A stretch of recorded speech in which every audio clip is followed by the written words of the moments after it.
Приветствую вас на канале Турист Лайф. Сегодня мы с вами посетим, пожалуй, самое популярное среди туристов и фотографов место в средневековом городе Ротенбург-об-дер-Таубер, Бавария, Германия. Этот сказочный вид часто называют визитной карточкой исторической Германии. Считается, что именно этот городской пейзаж вдохновил аниматоров студии Дисней при создании культового мультфильма «Пиноккио» 1940 года. Вдоль улицы виднеется башня Зиберстурм, которая является частью знаменитого архитектурного ансамбля Плейлен.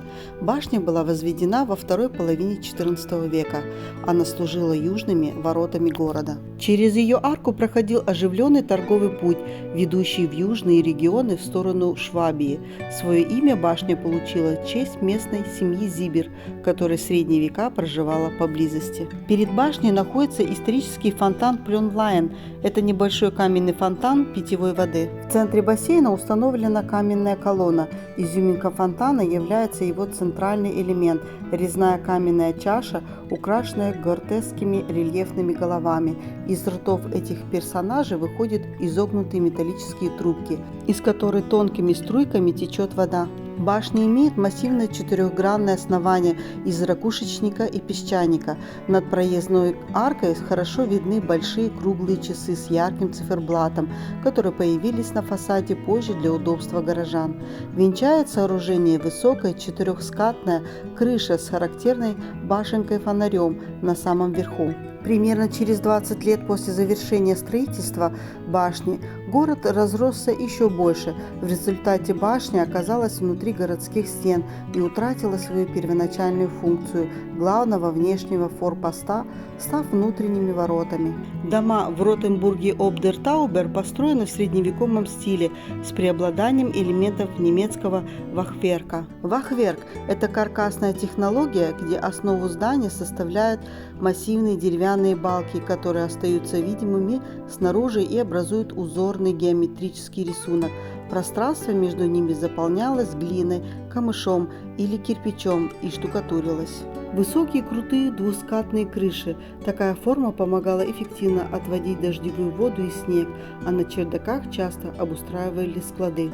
Ступенчатые или треугольные щипцы на крыше зданий обращены прямо на проезжую часть, образуя живописную линию улицы. Фасады домов выкрашены в теплые, охристые, кремовые, нежно-голубые и красноватые оттенки, что типично для Южной Германии. Нижние уровни зданий, где часто располагались лавки, трактиры или мастерские, строились из прочного камня, а верхние жилые этажи могли быть облегченными. Этот ансамбль представляет собой гармоничный микс построек XIV и XVII веков, бережно сохраненный и частично восстановленный после разрушения Второй мировой войны строго в своем первоначальном историческом облике. В конце улицы виднеется башня Кабальцейских ворот. Это вторые ворота, которые образуют знаменитый архитектурный ансамбль площади Плёнлайн в Ротенбурге. Построили эту башню приблизительно в 1360 году. Как ее соседка Зиберстурм, эта башня была построена в XIV веке во времена первого крупного расширения городских стен. Она защищала важный въезд в город со стороны долины Таубер. Ворота получили название в честь находившегося внизу небольшого поселения Кобольцель. Внутри оборонительной башни Ротенбурга выглядят как суровые функциональные военные объекты средневековья. Глубокие оконные ниши, которые сужаются наружу, они служили бойницами. Защитники города могли безопасно стоять внутри и вести обстрел подбиравшийся к воротам противника, оставаясь практически неуязвимыми снаружи. Мощные каменные стены из грубо обтесанных блоков ракушечника или песчаника без какой-либо декоративной отделки. Уровни башни разделялись массивными настилами из досок, соединенных между собой крутыми деревянными ступенями с простыми защитными перилами. В башне Ротенбурга можно увидеть важные исторические элементы – старинные орудия. На переднем и заднем планах стоят аутентичные пушки на массивных деревянных колесных лафетах. Такие орудия использовались для защиты подступов к воротам и ведения огня по вражеским войскам, если те пытались подойти к стенам. Пространство башни Ротенбурга разделено толстыми каменными перегородками из блоков. Это делалось для того, чтобы в случае попадания попадания вражеского снаряда в одну из амбразур, соседские пушечные расчеты оставались защищенными от осколков и взрывной волны. Сверху мощный потолок из тяжелых деревянных балок, который должен был выдерживать вес находящейся выше боевой платформы или защищать от падающих сверху снарядов. Для построения бастиона в XVI веке использовались камни старинного императорского замка Ротенбурга. Тот средневековый замок был разрушен сильнейшим базельским землетрясением еще в 1356 году. Горожане решили не пропадать материалу и спустя 2 века пустили освященные замковые камни на возведение этой неприступной цитадели. Ротенбург – один из немногих городов, где полностью сохранилась такая сложная и многоуровневая средневековая фортификационная система, наглядно показывающая, как была организована оборона в XIV и XVII веках. Друзья, если вам нравится видео, поддержите нас, поставив лайк. Не забудьте подписаться, чтобы не пропустить следующее видео. Спасибо всем, кто это делает. Оказавшись внутри этих мощных стен, сложно избавиться от чувства, что ты попал на съемочную площадку масштабного исторического фильма или внутрь ожившей сказки «Братья Гримм». В отличие от многих других европейских крепостей, где за вход в казематы берут оплату, Спиталбастай полностью открыт для туристов.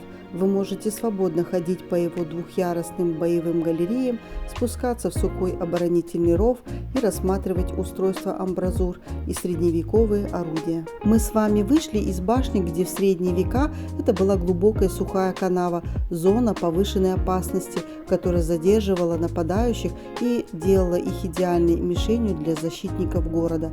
Сегодня же это место полностью преобразилось. На смену войне пришел невероятный контраст. Бывший военный ров, превращенный в тихую зеленую пешеходную зону. Справа тянется каменная стена. Вы можете увидеть небольшие прямоугольные окошки бойницы. Именно из таких скрытых казематов велся обстрел этой низины. Узкая асфальтированная дорожка идет прямо по дну бывшего рва. Туристы и местные жители имеют возможность бесплатно прогуляться в тени деревьев, вдали от городских автомобилей, буквально прикасаясь к истории. Массивные ворота, пушки и деревянные галереи мгновенно пробуждают внутреннего ребенка, которому хочется заглянуть в каждую бойницу. Полумрак пушечных галерей, грубый камень, старинные орудия и узкие бойницы создают густую, немного таинственную атмосферу. Здесь легко ощутить дыхание прошлых веков и легкое волнение, представляя, как этот бастион готовился к реальной осаде. Прогулка по казематам в форме восьмерки и проходя через бесконечные ворота-ловушки, можно испытать настоящее восхищение тем, насколько тонко и извращенно средневековые мастера продумывали военную стратегию. Это чистый интеллектуальный восторг от соприкосновения с живой историей. Это как раз то самое место, где суровая военная архитектура идеально сливается с умиротворяющей природой парка. Крытый деревянный мост в средневековье выполнял сразу несколько критично важных тактических функций. Первая – защита от обстрела за счет наличия мощной деревянной крыши и боковых бортов. Вражеские лучники не могли увидеть, сколько человек перебрасывается на подмогу и не могли попасть в них сверху. Второе – боковые проемы и щели могли использоваться как место для обстрела противника, который пытался пробраться по дну рва. Этот мост наглядно показывает, как в Ротенбурге была продумана каждая деталь, ни один метр пространства вокруг крепости не оставался беззащитным. Ротенбург, будучи богатым и стратегически важным городом, за свою долгую историю сталкивался с самыми разными противниками. В средние века, в эпоху Возрождения, ему приходилось обороняться как от внутренних угроз, так и от масштабных армий во время общеевропейских конфликтов. В 1274 году Ротенбург получил статус вольного имперского города. Это означало, что он подчинялся напрямую императору Священной Римской империи, обладал автономией и не платил налоги местным князьям. Окружающие город графы, герцоги и независимые Уважаемые рыцари откровенно недолюбливали богатых ротенбургских купцов. Они регулярно устраивали набеги на торговые обозы, пытались захватить подконтрольные городу земли и осаждали его стены. Именно для защиты торговых путей и были построены первые башни, такие как Зиберстурм и Кабальцейские ворота. Один из самых драматичных внутренних конфликтов произошел прямо во время масштабного строительства госпитального бастиона. Немецкие крестьяне подняли восстание против гнета дворян и церкви. Часть жителей Ротенбурга и бедноты поддержали мятежников, и город на время оказался в руках восставших. Однако после разгрома крестьянской армии войска вошли в Ротенбург и жестоко казнили зачинщиков. 30-летняя война 1618 по 1648 годы. Это была самая страшная и разрушительная война в истории города, где оборонительная система Ротенбурга подверглась главному испытанию. Город был протестантским, поэтому его главными врагами стали войска католической лиги. Осада Йоганна Церкласа фон Тилли, 1631 год. Огромное католическое войско под предводительством генерала Тилли осадило Ротенбург. Горожане отчаянно защищались на стенах и в бастионах, но силы были неравны, и город пал. Тилли намеревался полностью сжечь Ротенбург и перебить его жителей. Город был спасен от уничтожения, но был обложен огромной контрибуцией. В конце 17 века, во время войн за пфальцское наследство, региону угрожали войска французского короля Людовика XIV. Французская армия продвигалась по Южной Германии, уничтожая замки и крепости. Ротенбургу удалось избежать полного разрушения, но город окончательно обеднел, потерял свое экономическое величие и буквально законсервировался в своих средневековых границах, что и позволило ему дойти до наших дней в таком аутентичном виде. Любители острых ощущений и истории приезжают ради двух вещей: музей криминалистики Средневековья, крупнейший в Европе музей правосудия и пыток, рассказывающих о законах и наказаниях прошлых веков. Тур с ночным стражей, вечерняя костюмированная экскурсия. С наступлением темноты туристы ходят по неосвещенным переулкам за гидом в черном плаще с алебардой и фонарем, который с юмором рассказывает мрачные городские легенды и истории об осадах. Гастрономический символ – ротенбургские снежки. Ни одна поездка не обходится без дегустации местного десерта шейнбол – снежок. Это традиционное лакомство из полосок песочного теста, свернутых в шар, обжаренным во фритюре и обильно посыпанных сахарной пудрой, шоколадом, марципаном или орехами. Купить его и съесть, гуляя по средневековому рву, обязательный ритуал для каждого путешественника. Цены на ночлег в Ротенбурге варьируются в зависимости от расположения внутри крепостных стен или за их пределами, сезона и уровня комфорта.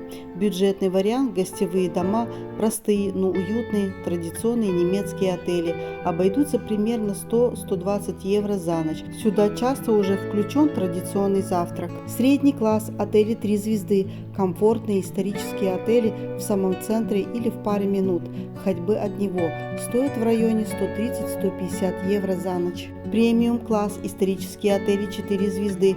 Если хочется максимальной атмосферы старинной роскоши, номера с антикварной мебелью, премиальный сервис прямо у ратуши, ночь обойдется от 200 и выше евро.